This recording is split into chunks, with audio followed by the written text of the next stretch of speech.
Estamos de volta com o Band Entrevista. Hoje o programa recebe a consultora de marketing político Gil Castilho, comigo aqui no estúdio, o jornalista Elcio Costa. Gil, você terminou o último bloco falando exatamente sobre as redes. A utilização das redes pode furar esse bloqueio para novas lideranças. Você acha que essa eleição, as redes serão determinantes? É possível ganhar uma eleição usando as redes sociais? Eu acho que é possível ganhar a eleição usando as redes sociais dentro de um mix de outros meios de comunicação, né? E a gente, lógico, acaba se atendo mais às campanhas, aos cargos executivos, que tem tempo de televisão, por exemplo. A televisão no Brasil ainda tem um poder muito grande de penetração. E a gente precisa lembrar que o horário eleitoral gratuito não é só o programa eleitoral que passa à noite, mas os spots que vão estar aí ao longo da programação, que são bastante importantes, né? A rádio, ela no interior do Brasil ainda tem uma penetração bastante grande. Agora, as redes sociais, elas vão ter um papel bastante importante para os cargos legislativos, lógico, que não tem esse tempo de televisão e rádio, e para apimentar o debate, né? As redes sociais, elas são meios de discussão, de fomentação, de engajamento da militância, de trazer temas que vão ser discutidos. Se esse tema ganha relevância, ele acaba indo para a mídia de massa. E aí ele se legitima na sociedade como um tema importante a ser discutido. Então eu acho que a combinação desses meios ela é muito importante. Porque a internet é a novidade dos últimos 10 anos na política, nas campanhas políticas, agora com uma quantidade de regras maior, né, inclusive a possibilidade de impulsionar e tal, coisa que não podia até a última eleição.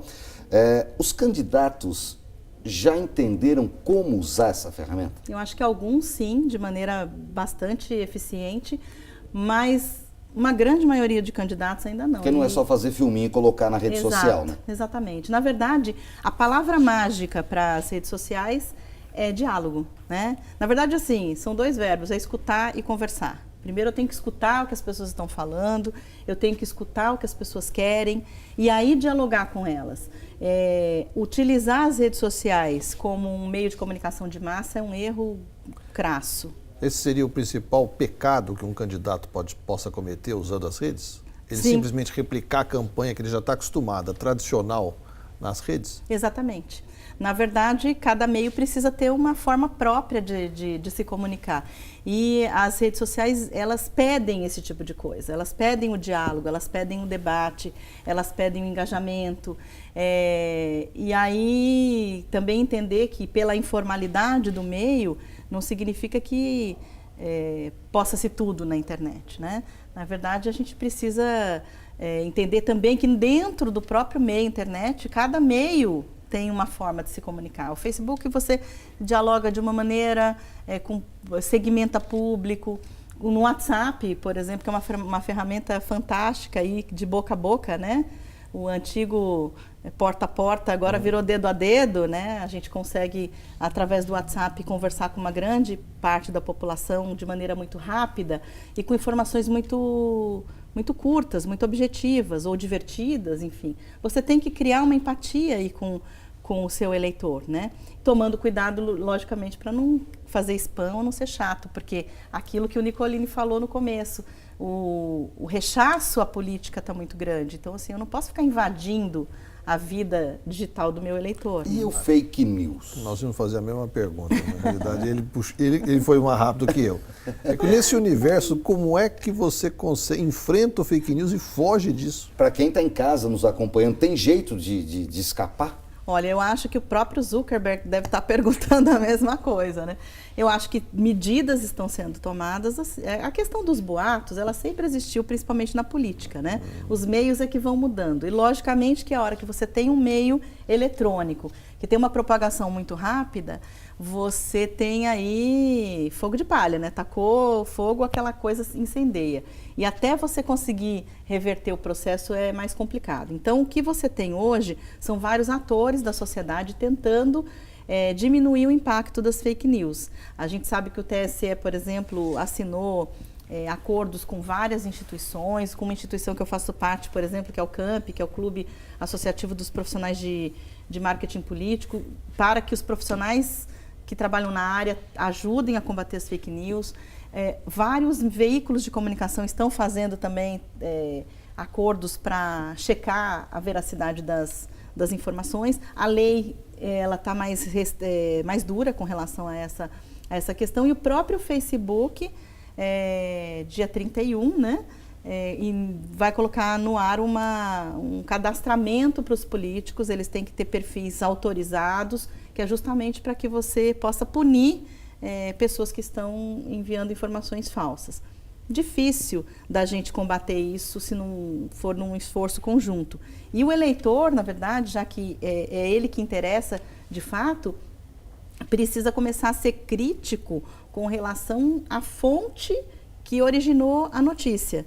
Às vezes é muito comum que propague-se uma notícia falsa num post de Facebook e dá lá o link de um blog. Você pensa que é um jornal, uma notícia verdadeira. Quando você vai checar, também o blog é falso. Tem toda uma estrutura para criar uma fake news. Então, o eleitor precisa começar a pesquisar a fonte dessas informações. Por um tempo, se falava para tomar muito cuidado com a maquiagem que os políticos passavam, e não esse pó que a gente usa aqui, mas assim, aquela coisa do marqueteiro para vender uma coisa que ele não era.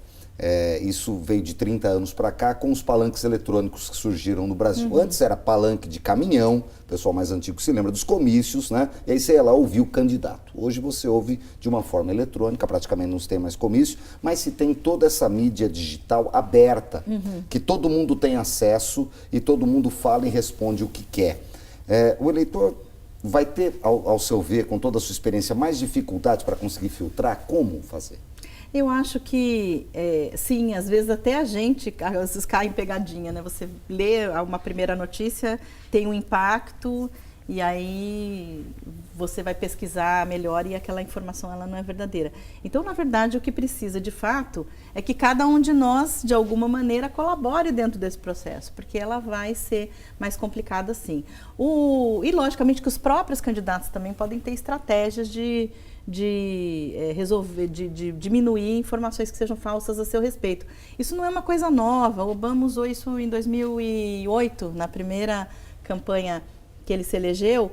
Ele já tinha dentro da plataforma dele uma área onde você ia lá pesquisar, porque começaram a surgir aqueles boatos que ele não tinha nascido nos Estados Unidos, que ele não era americano, então ele não poderia ser presidente. Então, foi criada uma área onde, se você tinha qualquer dúvida, você ia lá e checava e estava exposta lá a notícia falsa e a explicação verdadeira. Então, assim, os próprios candidatos também podem criar vacinas, de alguma maneira, para combater um pouco essas fake news. Mas, logicamente, que elas vão acabar, de alguma maneira, tumultuando um pouquinho o processo eleitoral. Agora, houve uma grande mudança na legislação. Uma delas foi a questão do financiamento público de campanha. O senhor vê qual é o impacto disso na campanha eleitoral? Eu acho que nós já estamos até vendo, né, nessa pré-campanha e agora no período de convenções eleitorais, as próprias coligações, os próprios partidos pequenos que não têm um grande fundo eleitoral, enfim, com mais dificuldade para financiarem os seus candidatos. Então, assim, na verdade, o que isso causou, embora seja um valor enorme para os cofres públicos, quando a gente vê essa quantidade gigantesca de partidos que nós temos aí, precisando utilizar esse fundo para colocar seus candidatos em evidência, e a democracia ela tem um custo, não tem jeito, para apresentar os candidatos existe um valor a ser gasto para isso. O que existe é o seguinte: quando você distribui isso entre todos os candidatos, o cobertor fica curto, né? Por todos os partidos o cobertor fica curto. Então, o que nós estamos vendo esse ano são campanhas com mais dificuldades de se manterem financeiramente. E vários candidatos, até cargos grandes, com essa dificuldade. A gente vai falar mais sobre isso, é um assunto importante. É hora de mais um intervalo. Band Entrevista volta em instantes, não saia daí.